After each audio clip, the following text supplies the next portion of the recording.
주일 주예전에 나오신 여러분 위에 하나님의 크신 은혜와 복이 임하시기를 주의 이름으로 축원합니다. 오늘 여러분과 함께 나눌 말씀의 제목은 믿음의 영향력입니다. 여러분, 요즘은 세상 살기가 참 힘들어졌습니다. 내가 아무리 나 혼자 바로 서고 나 혼자 잘 하려고 발버둥을 쳐도 바깥 외부에서 나를 흔들며 나쁜 영향력을 끼치면 순식간에 흔들리는 것이 오늘 우리의 삶의 모습인 것 같습니다. 특히 영향력 있는 사람이 또는 영향력 있는 존재가 흔들면 아무리 강한 자라도 휘청 넘어질 수밖에 없는 그런 구조 속에 우리가 살아가고 있습니다. 예를 들면 지난주에는 버냉키 쇼크라고 하여 미국 버냉키 의장이 앞으로 미국은 극단적인 통합 팽창 정책을 서서히 거둬들이겠다고 이렇게 발표를 했습니다. 그러자 우리나라 중국과 같은 신흥 국가들이 국가 금융시장이 큰 충격을 받았습니다. 주가가 떨어지고 외국 투자자들이 막 떠나가는데 이틀 동안 신흥국에서 날아간 돈이 335조 원이 된다고 합니다. 한 사람이 한 나라를 대표하여 정책을 발표한 것뿐인데 엄청난 영향력을 보여준 것입니다. 이뿐만이 아닙니다. 그보다 며칠 전에는 더 기가 막힌 일이 있었습니다. 신문에 15조 원의 사나이 그가 펜을 들면 시장 뒤집힌다, 이런 기사가 있었습니다. 세계적 증권사인 JP 모건에서 일하는 40대 초반의 분석가가 한 장짜리 그 삼성전자 보고서를 제출했는데 그 보고서에 의해서 삼성전자 주가가 하루 만에 자그마치 15조 원이 증발했다는 것입니다. 여러분, 15억 원이 아니라 15억 원이라고 해도 많은 돈일 텐데 자그마치 15조 원이 증발을 했습니다. 그 15조 원을 계산해 보니까 100억짜리 교회 건축을 한다고 치면 자그마치 1,500개의 교회 건축 헌금이 한순간에 한 사람의 보고서에 의해서 날아간 것입니다. 40대 초반의 박아무개라는 사람인데 그의 평가 보고서가 그 평가 보고서 한 장의 위력이 그렇게 대단했다는 것입니다. 이렇게 볼 때 영향력이라는 것이 굉장히 중요함을 알 수가 있습니다. 한 사람의 영향력이 수십조 원을 날아가게도 할 수 있고 벌 수 있게도 할 수 있다면 여러분, 제법 멋지지 않습니까? 그렇게 볼 때 어떤 영향력을 끼치며 살 것인가를 고민하는 것은 굉장히 중요하다고 볼 수 있습니다. 바라고 소망하기는 우리들이 그런 영향력을 가질 수 있기를 주의 이름으로 축원합니다. 그리고 우리가 좀 힘들면, 아무리 나는 조금 그렇게까지 힘들겠다 싶으면 여러분, 우리의 자녀 세대에서라도 그런 영향력을 끼치는 인물이 많이 배출될 수 있기를 다시 한번 주의 이름으로 축원합니다. 우리 자녀의 말 한마디에 나라가 막 이렇게 들썩들썩하고 우리 자녀의 말 한마디에 세계가 움직이는 그런 영향력 있는 사람, 그런 사람이 배출된다면 얼마나 멋질까요? 꼭 그런 세상적인 영향력이 아니라 할지라도 우리가 만나는 사람에게 또는 우리가 속한 곳에서 좋은 믿음의 영향력을 끼칠 수 있다면 그것도 어쩌면 그게 더 훨씬 더 가치가 있는 그런 인생일지도 모르겠습니다. 우리가 그런 영향력을 끼치려면 하나님께서 또 끼친다면 하나님께서 우리를 통하여 우리가 예상한 것보다 더 위대한 일들을 우리를 통해 이루어 주실 줄 믿으시기 바랍니다. 그래서 오늘 말씀의 제목을 믿음의 영향력이라는 제목을 가지고 함께 은혜를 나누려고 합니다. 오늘 우리가 읽은 본문을 보면 세 가지 부류의 사람이 나옵니다. 첫 번째 부류는 아무것도 볼 수 없어서 휩쓸려 다니는 어리석은 사람이 나옵니다. 두 번째 부류는 보기는 보되 제대로 볼 줄 모르는 부족한 사람이 나옵니다. 그리고 세 번째 부류는 눈을 환히 떠서 다른 사람의 눈까지 뜨도록 만드는 영향력 있는 사람이 나오는 것입니다. 여러분, 한 부류씩 우리 차근차근 살펴보겠습니다만 먼저 본문의 배경을 살피면 이스라엘 나라와 아람 나라 사이에 전쟁을 배경으로 하고 있습니다. 그런데 이 전쟁에는 현대전을 방불하는 아주 첩보전이 아주 많이 첨예하게 있었습니다. 아람왕 베나닷이 이스라엘을 공격하기 위해서 노심초사하여 작전 계획을 잘 짜서 공격을 하면 그때마다 이스라엘 나라가 그 공격을 다 막아내는 것입니다. 전면전을 펼치면 전면전으로 준비하고 측면을 치면 측면에서 준비하고 글쎄 몰래 이렇게 또 밤에 습격도 해봤는데 그때마다 이스라엘 군대가 그때마다 지키고 있다가 그때마다 방어를 하는데 이거 도저히 이길 수가 없는 것입니다. 그래서 이 아람 왕 베나닷이 화가 났습니다. 여봐라, 지금 우리 중에 분명히 스파이가 있다. 그래서 우리가 이렇게 작전을 짜고 이제 그 공격을 하려고 하면 누군가가 그 이스라엘 왕에게 우리의 작전 계획을 다 고자질해 주는 것 같다. 그 사람이 누구냐? 하고 이제 물었습니다. 그때 이제 신복 중에 한 사람이 이렇게 말합니다. 왕이요, 그런 것이 아닙니다. 사실은 이스라엘에는 엘리사라고 하는 그런 하나님의 사람이 있는데 그 사람이 굉장한 신통력을 가지고 있습니다. 그 사람이 글쎄 왕이 이 침실에서 소곤소곤하게 이야기한 것까지라도 다 이스라엘 왕에게 이야기할 수 있는 그런 신통력 있는 사람이 있습니다. 그런 보고를 해준 것입니다. 그 이야기를 들은 이제 베나닷 왕이 그래? 그러면 그런 엘리사가 있으면 우리가 도저히 전쟁에서 이길 수 없겠구나. 그 엘리사를 암살해라. 그래갖고 지금 오늘 보니까 아람 나라 최고의 특공대를 이스라엘 땅에 보내는 사건이 오늘 본문의 배경인 것입니다. 여러분이 읽으신 대로 그 아람의 군대가 밤에 가서 엘리사가 살고 있는 작은 그 성읍을 에워쌌습니다. 아무것도 모르는 이 엘리사의 집에서는 그 집 사환이 아침에 일어나서 이제 좋은 아침 그러면서 창문을 탁 열고 기지개를 펴려고 하는데 글쎄 거기에는 어마어마한 군대들이, 아람 나라 군대들이 둘러싸여 있는 것입니다. 으악 하면서 지금 막 이럴 수가 있나 그러면서 너무 깜짝 놀라는 것이 이제 이 사환의 모습입니다.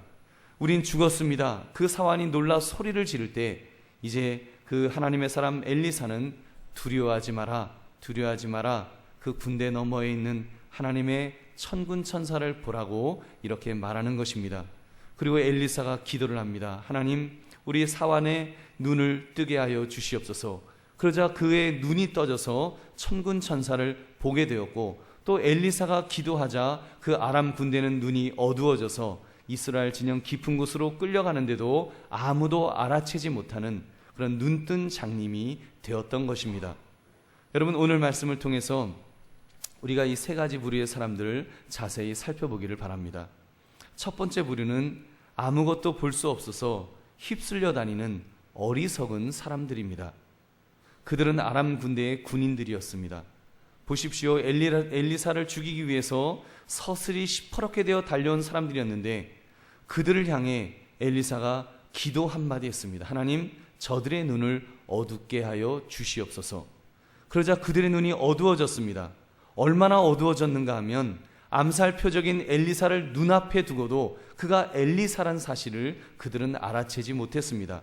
그리고 엘리사가 안내하는 대로 그냥 그들이 끌려 들어가면 죽을 곳인데도 아무것도 모른 채 이스라엘 나라 깊은 곳으로 끌려 들어가는 아람 군대를 보시기 바랍니다.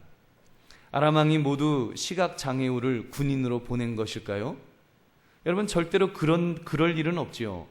어떤 나라도 이 세상에서 앞을 못 보는 사람으로 군대를 구성하는 경우는 없을 것입니다.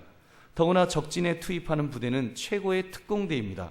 양쪽 시력이 2.0 그런 사람들만 지금 뽑아서 보내었을 것입니다. 그런데 그들이 아무것도 보지 못하고 자기들이 죽을 장소로 자기 벌러 걸어 들어갔으니 이게 얼마나 놀라운 일입니까? 어떻게 이런 일이 일어날 수 있을까요? 물론 엘리사가 하나님께 기도함으로 그들의 눈이 어둡게 된 줄로 믿습니다. 근데 여러분, 어둡게 되어지는 과정이 왜 그들이 그렇게 눈이 어두워졌을까요? 저는 이런 생각을 해봤습니다. 영적인 관점에서 생각을 해봤습니다. 그들이 눈이 어둡게 된 데는 교만 때문이라고, 그 교만한 마음이 그들의 마음속에 들어왔기 때문에 그들이 지금 어디로 끌려가는지를 전혀 알아채지 못했다는 생각을 해보았습니다. 아람 군대가 그랬습니다. 굉장히 교만했습니다. 이까지 이스라엘 나라 한 줌도 안 되는 나라, 우리가 한 방에 날려 보낼 수 있는 나라다. 더구나 우리가 잡을 사람이 이스라엘 나라의 왕도 아니고 그까지 선지자, 칼 하나 없는 사람, 나 혼자서도 할 수 있어. 아마 그런 어떤 자만심을 가지고 그렇게 임하였을 것입니다. 결국 그 아람 군대가 어떻게 되었습니까? 우리가 읽지는 않았지만 이어지는 말씀을 보면 그들은 이스라엘 왕이 사는 그 깊숙한 곳까지 그냥 끌려 들어간 것입니다. 자기 발로 그냥 들어간 거예요. 그 속에서 죽임을 당할 수밖에 없었습니다. 이스라엘 왕이 묻습니다. 선지자에게, 그 선지자님, 저 사람들을 다 죽여버릴까요? 그때 엘리사 선지자가 살려주라고 하지 않았다면 그들은 비참하게 죽임을 당할 수뿐이 없는 그런 운명이었던 것입니다. 두 번째 부류의 사람은 보기는 보되 제대로 볼 줄 모르는 부족한 사람입니다. 오늘 성경은 그 인물을 하나님의 사람을 돌보는 사환이라고 말씀합니다. 여러분 잘 보십시오. 이게 얼마나 어이없는 일인지 보십시오. 이 사람은 아람 사람이 아닙니다. 이방 사람이 아니라는 것입니다. 이 사람은 유대인이었습니다. 하나님의 백성이었습니다. 더군다나 이 선지자를 돌보는 사환이라고 한다면 틀림없이 엘리사와 같은 선지자가 되고 싶은 엘리사의 제자였을 것입니다. 엘리사처럼 되고 싶어서 아마 나름대로는 성경에도 열심히 공부했을 것입니다. 기도도 많이 했을 것입니다. 나름대로는 엘리사처럼 그렇게 되고 싶어서 그 엘리사를 따라다니는 그런 사람이었을 텐데, 여러분 안타깝게도 그의 신앙생활을 보니까 부족한 모습 2%가 부족했습니다. 여러분 이게 보십시오. 그런 신앙생활하는 사람이 보아야 할 것을 지금 보지 못하고 있는 모습을 보시기 바랍니다. 물론 그는 아람 군대보다 나아서 적을 적으로 볼 줄을 알았습니다. 그는 현재 처한 상황이 어떠한지 현실을 간파할 수 있는 감각도 예민하게 가지고 있었습니다. 그런데 그에게 부족한 것이 한 가지 있었습니다. 그것은 바로 영적인 세계를 보는 눈이 없었습니다. 이게 얼마나 안타까운 일입니까? 적어도 하나님의 사람의 사환이라고 한다면 눈에 보이는 것만 보아서는 안 됩니다. 믿음의 사람인데 믿음의 사람은 믿음의 눈으로 보는 것이 있어야 되는데 그는 지금 믿음의 눈으로 보는 것이 없었습니다. 그냥 육신의 눈으로만 그 육신의 상황만 바라보고 판단하는 그 모습밖에 없다는 것입니다. 눈에 보이는 것만 보는 것이 아니라 그 너머까지 보는 사람이 아니었다는 말입니다. 근데 여러분 그렇게 볼 때 이 사안 얼마나 안타깝습니까? 영적인 눈이 없는 하나님의 사람을 쫓아다니는 사람, 하나님을 믿는 사람이면서도 영적인 눈을 가지고 있지 못했던 사람. 그래서 아람 군대를 보면서, 아람 군대의 공격을 보면서 군대가 온다, 군대가 온다, 우린 이제 다 죽게 되었다, 내 주여 어찌하오리까, 절규하며 공포 속에 비명을 지르는 이 모습을 우리는 볼 수가 있습니다. 세 번째 부류는 다른 사람의 눈까지 뜨도록 만드는 영향력 있는 사람이 있습니다. 바로 엘리사와 같은 사람입니다. 엘리사는 두려움에 떨며 소리지르는 사환에게 이렇게 대답합니다. 우리 16절 17절 말씀 함께 읽어보겠습니다. 시작. 대답하되 두려워하지 말라. 우리와 함께한 자가 그들과 함께한 자보다 많으니라 하고 기도하여 이르되 여호와여 원하건대 그의 눈을 열어서 보게 하옵소서 하니 여호와께서 그 청년의 눈을 여심해 그가 보니 불말과 불병거가 산에 가득하여 엘리사를 둘렀더라. 아멘. 엘리사가 두려워하지 말라는 것은 엘리사의 상태를 잘 보여줍니다. 여러분 그는 지금 보고 있었습니다. 그는 지금 무엇인가를 보고 있었습니다. 그는 그 사환이 아람 군대가 둘러쌌다고 막 무서워서 벌벌 떨면서 소리 지르고 있을 때 뭐가 있다는 거야 하면서 아람 군대만 본 것이 아니라 아람 군대 너머에 있는 하나님의 군대, 그 불말과 불병거를 그는 분명히 보고 있었습니다. 여러분 보십시오. 우리와 함께한 자가 그들과 함께한 자보다 많으니라. 여러분 자세히 보시면 많을 것이다 라고 추측하고 있는 것이 아닙니다. 많으니라, 많으니라. 이 말은 그가 대충이라도 숫자를 세어 봤다는 것입니다. 아람 군대도 보았고 그리고 불말과 불병거도 보면서 불말과 불병거가 훨씬 더 많구나. 눈으로 보았기 때문에 그는 지금 이렇게 말하고 있는 것입니다. 할렐루야. 여러분 사랑하는 성도들이여, 그렇습니다. 이 믿음의 사람은 늘 보는 사람입니다. 눈앞에 있는 것만 보는 것이 아니라 그 너머에 계시는 하나님을 보는 사람입니다.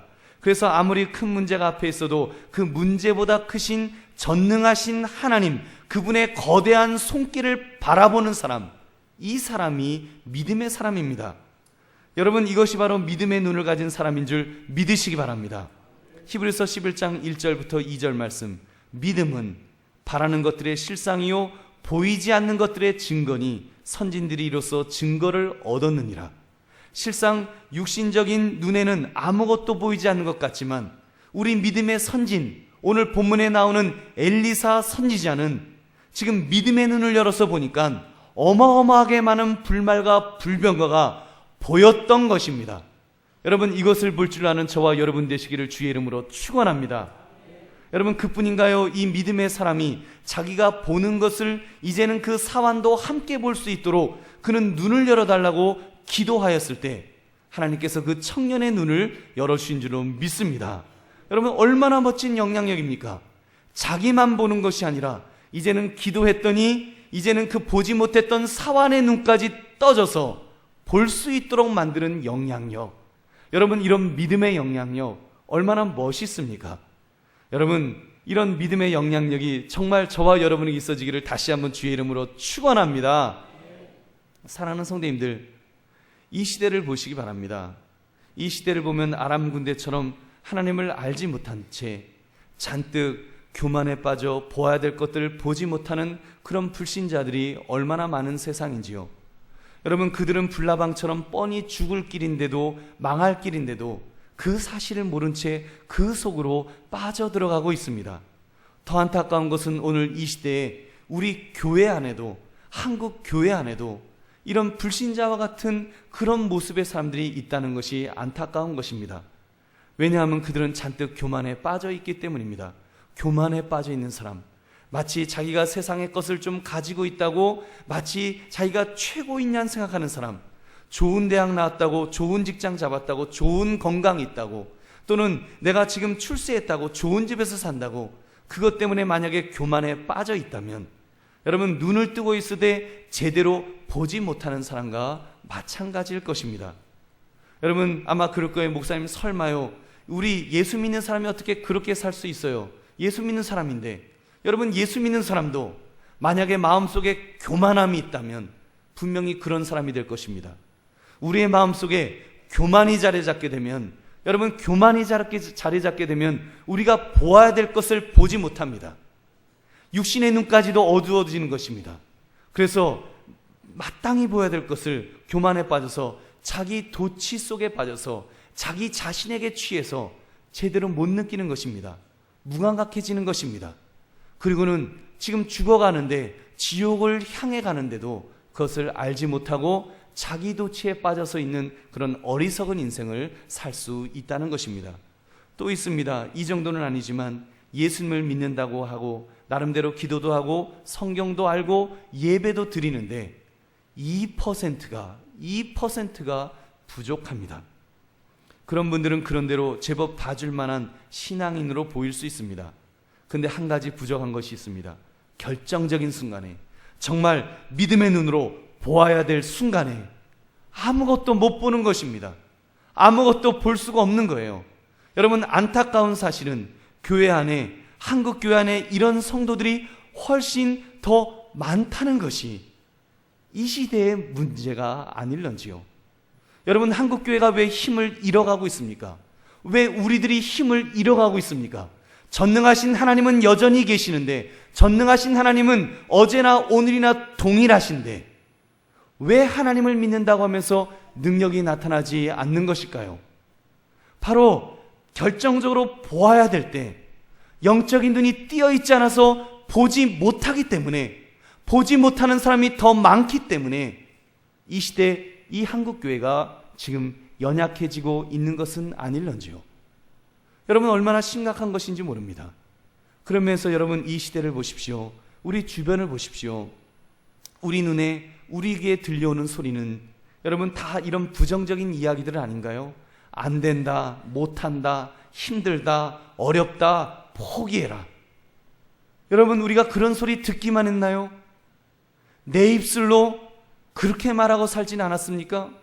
안 된다, 못한다, 포기해라. 그래서 어떻게 되겠냐? 여러분, 우리 그런 말만 우리가 하면서 살고 있는 내 모습은 아니었냐는 것입니다. 이 시대가 얼마나 부정적입니까? 얼마나 부정적인 말들이 판을 치고 있습니까? 우리를 격려하고 우리를 세워주고 우리로 하여금 마음껏 하나님의 일을 할 수 있도록 그렇게 만드는 사람이 참으로 희귀한 시대를 우리는 살아가고 있다는 것입니다. 여러분, 우스갯 이야기지만 이 시대의 모습이 그 풍자되는 그냥 재미있는 이야기 잠깐 드리겠습니다. 아주 부정적인 오리 사냥꾼의 친구 이야기입니다. 어떤 사냥꾼이 기가 막힌 사냥개를 한 마리 키웠습니다. 그 사냥개는 초능력이 있어갖고 무리를 뛰어다녔습니다. 무리를 막 뛰어서 사냥꾼이 총을 쏴갖고 오리가 무리에 떨어지면 그 사냥개가 무리를 막 뛰어가갖고는 그 오리를 탁 집어서 이제 물어서 가지고 오는 것입니다. 아주 신통한 개입니다. 이 사냥꾼이 그 개를 보면서 야, 참 신통하다. 우리 아주 부정적인 친구를 불러서 내가 그 친구에게 이 사냥개를 소개해 줘야 되겠다. 그럼 그 친구가 기가 죽겠지. 그리고는 친구를 불렀습니다. 그리고 총을 탁 쏜 거예요. 오리 한 마리가 딱 하늘에서 떨어져서 물 위에 딱 떨어졌습니다. 그러자 개가 쏜살같이 물 위를 달려가서 그 오리를 집어서 왔습니다. 사냥꾼이 기분이 좋았습니다. 야, 친구야, 너 이 개를 봐라. 이 개 너무 신통하지 않냐? 물 위를 뛰어다니는 개.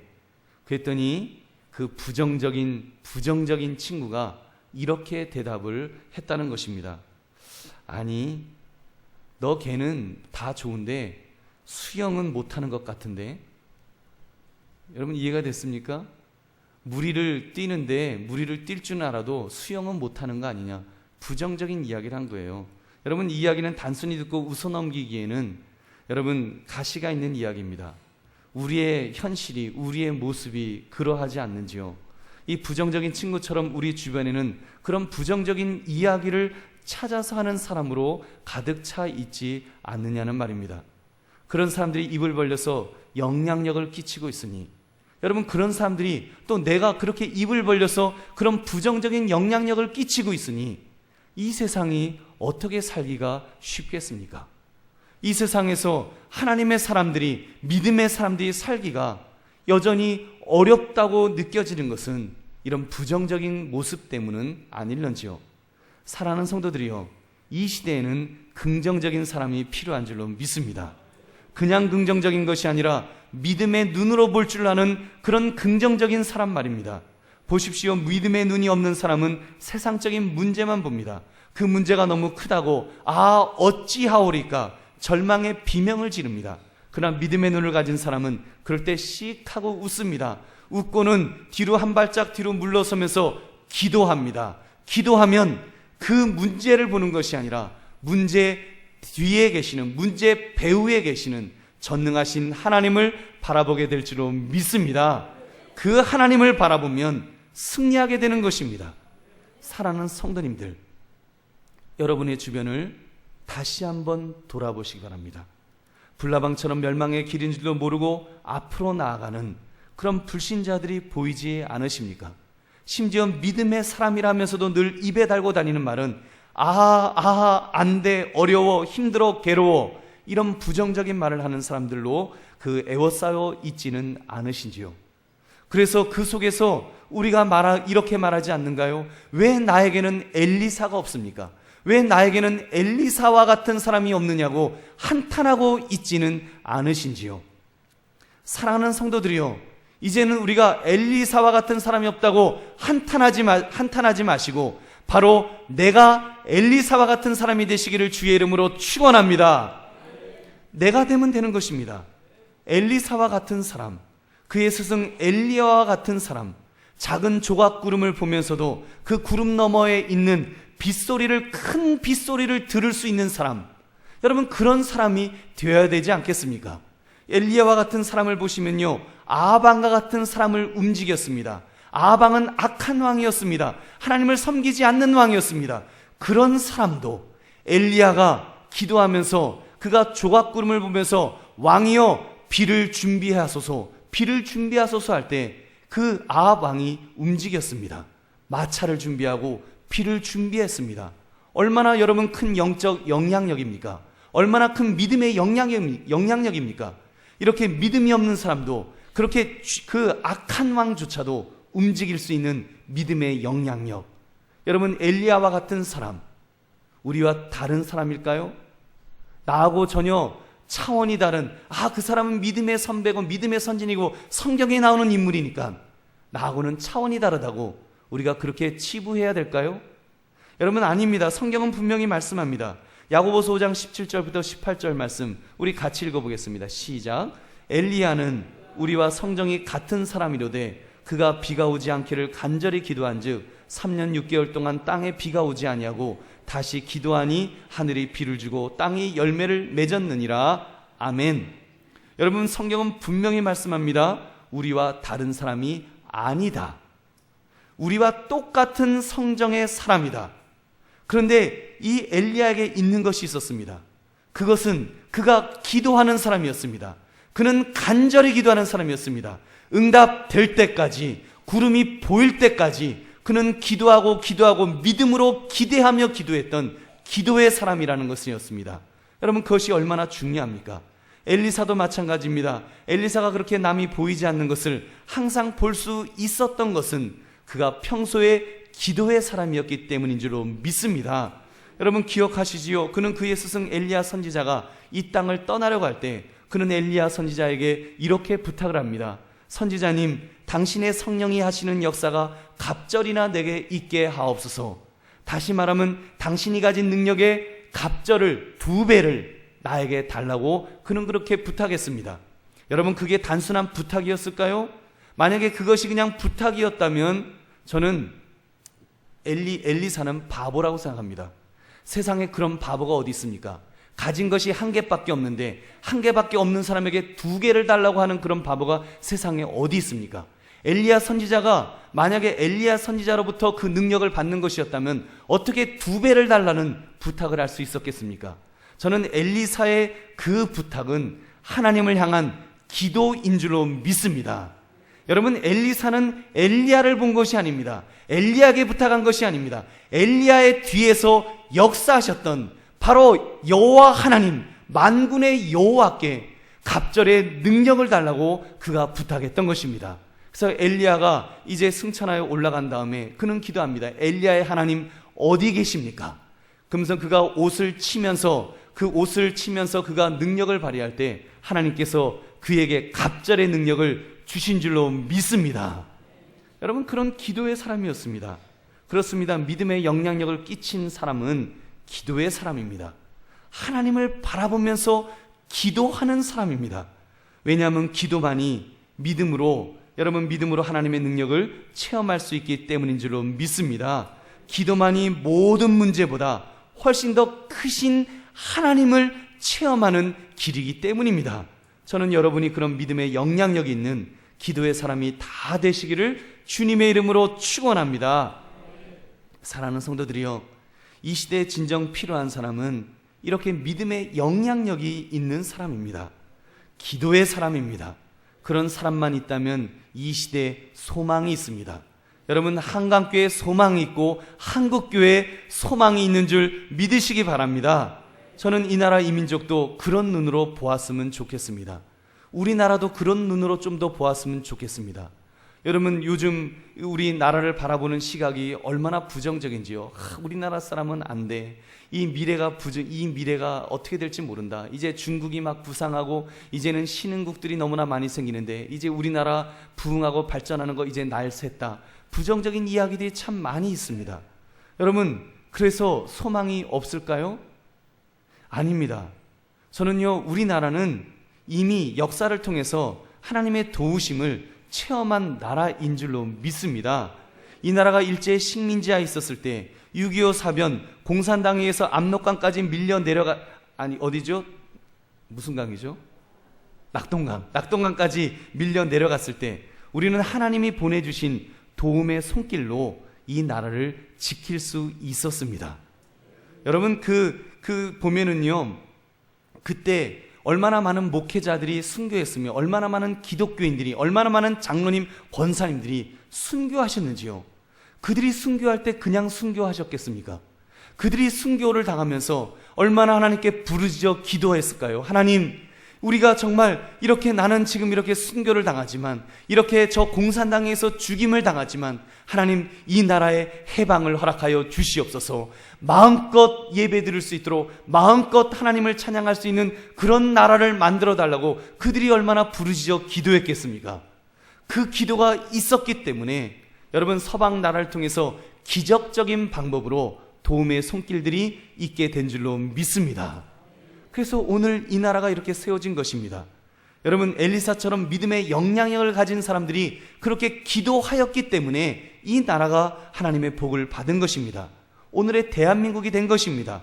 잿더미 속에서, 전쟁의 잿더미 속에서 이렇게 부강한 나라, 경제 대국이 될 수 있었던 것, 그래서 이제는 땅끝까지 복음을 증거하는데 세계 선교 2위국이 될 수 있었던 것은 여러분, 그런 기도에 영향력 있는 사람들이 뒤에서 있었기 때문인 줄 믿으시기 바랍니다. 이제 여러분, 이제는 여러분의 차례입니다. 이제는 바로 나의 차례입니다. 이제는 우리가 기도해야 될 때입니다. 우리가 필요한 때입니다. 이 시대를 믿음의 영향력을 가지고 이끌어줄 엘리사와 같은 사람이 필요한데, 바로 여러분이 엘리사와 같은 사람인 줄 믿으시기 바랍니다. 여러분, 이 나라의 여러분의 기도를 필요로 하고, 이 시대가, 이 교회가 여러분의 기도를 필요로 할 때 우리가 기도해야 되는 것입니다. 여러분의 가정이, 여러분의 자녀가, 여러분의 이웃들이 여러분의 기도를 필요로 한다는 사실을 여러분 분명히 기억하십시오. 이 시간 꼭 결단합시다. 주여, 내가 믿음의 영향력을 발휘하는 사람이 되게 하여 주시옵소서. 남이 보지 못하는 것을 보게 하옵소서. 남이 말하지 못하는 것을 입을 열어서 말하게 해달라고 우리가 그렇게 기도하시는 저와 여러분 되시기를 주의 이름으로 축원합니다.